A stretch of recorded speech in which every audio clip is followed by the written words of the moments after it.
What's up, guys? It's Saturday. NHRA is at Zmax in Charlotte, North Carolina. One of my favorite tracks. And if you don't know, just a little side story. My first name is Charlotte. I was named after Charlotte Motor Speedway. It was on the NASCAR side, but my parents we're like I say, we all out racing over here.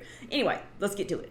So this is the second race going into the countdown. You know, last weekend was Reading. I went over the points. We're going to go over that real quick, and we're going to go over the number one qualifiers, and we're going to go over who's going to run who in the morning. So let's get to it right now.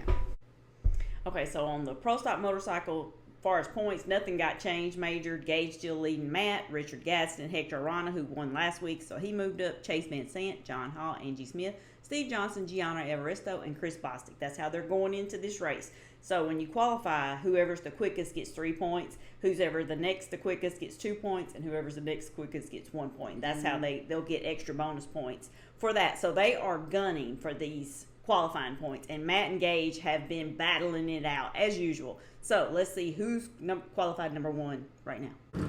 He's trying to win an unprecedented 7th World Championship, at which point he will walk away from racing himself and just help a new wave of young drivers to accomplish their goals.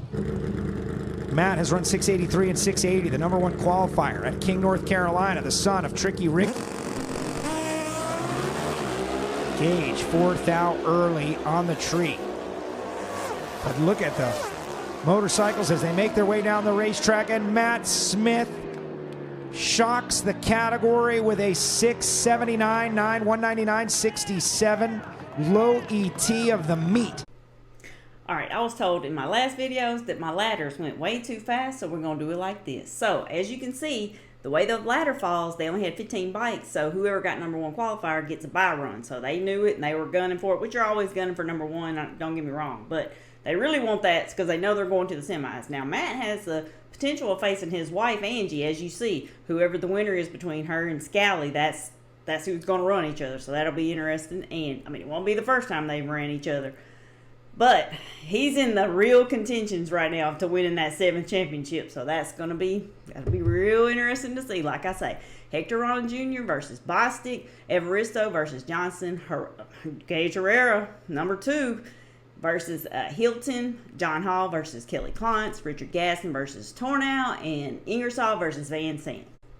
Now, Pro Stock Car, they had a shakeup on some points. Aaron Stanfield won the last race and left as the points leader. So, Aaron over Dallas, Erica, Greg, Jeg, Troy, Christian, Jerry Don, Eric, and Mason McGahey. So that's how they're going into this race.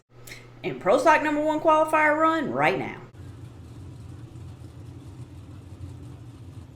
Can she go quicker? And can Dallas Glenn do what he did and surprise us all in Maple Grove when he pulled off that 653 and grabbed the number one spot? May not be a 53 out there tonight, but there might be more than a 56. Erica had him by more than 100.5 to 60 feet. She goes 6:55.7. She lowers the boom again on the field. Low ET of the first 2 rounds. We talk about the baby points, the qualifying points, and they do make a difference. All right, so number one qualifier, the champ, Erica Anders. I'm pretty sure she was the fastest of every session. She's racking up on them cake points. Erica Anders versus David Reese, Troy Coughlin Jr. versus Jerry Don Tucker, Dallas Glenn versus Mason McGahey, Matt Harford versus Cameron Caruso, Greg Anderson versus Kenny Delco, Christian Quadra versus Corey Reed, Aaron Stanfield versus Mason McGahey, and Jay Coughlin versus Eric Latino. And funny car, you know who number one is. Austin Prock still carrying that number one, and Bob Tasca, Sean Force, which is Jack Beckman, J.R. Todd, Matt Hagan, Ron Capps, Alexis DeJoria, Blake Alexander, Chad Green, and Daniel Wilkerson. Number one qualifier is right now.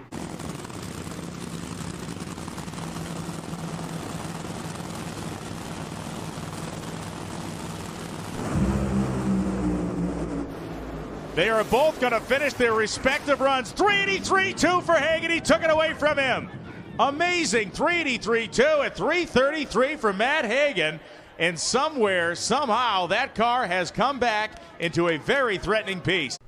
And on the last run of Friday night, Matt Hagan takes it back from Austin Prock. He goes 383 with a 2, takes him one thou from Austin, so he'll line up against Dave Richards, Blake Alexander against John Smith, Bob Taskett versus Cruz Petragon. Austin will have Alexis, Chad Green versus Ron Capps, Jack Beckman versus Buddy Hull, and J.R. Todd versus Daniel Wilkers. All right, we had some points shake up in Top Fuel. Justin Ashley leads us the points leader from Reading last week.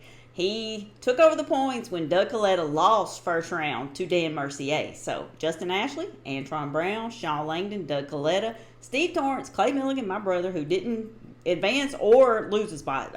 That's good by me. Tony Stewart, Tony Schumacher, Brittany Force, and Billy Torrance. And your number one qualifier for Top Fuel. John Reed, bust that baby into the low 70s. You went 77, get a little greedy with it.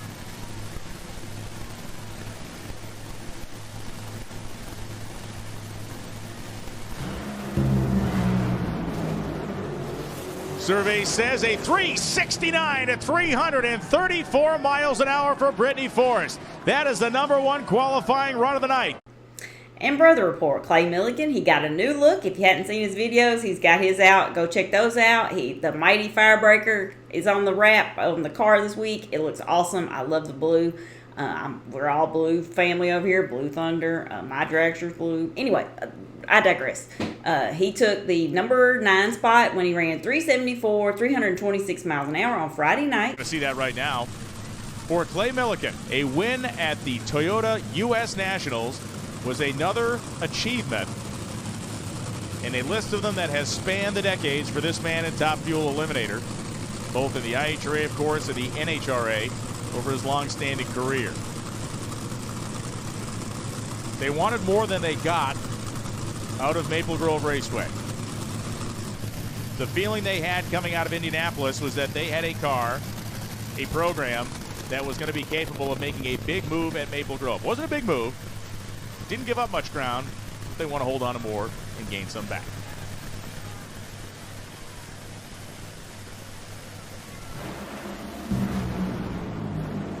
And they thunder down. Milliken goes a 374.9 at 326 miles an hour. This is how they're all going to line up in the morning. All right, Battle of the Ladies first round. Brittany Forrest versus Ida Zetterstrom. Jasmine Salinas versus my brother, Clay Milligan. Justin Ashley versus Dan Mercier. Tony Schumacher versus Doug Foley.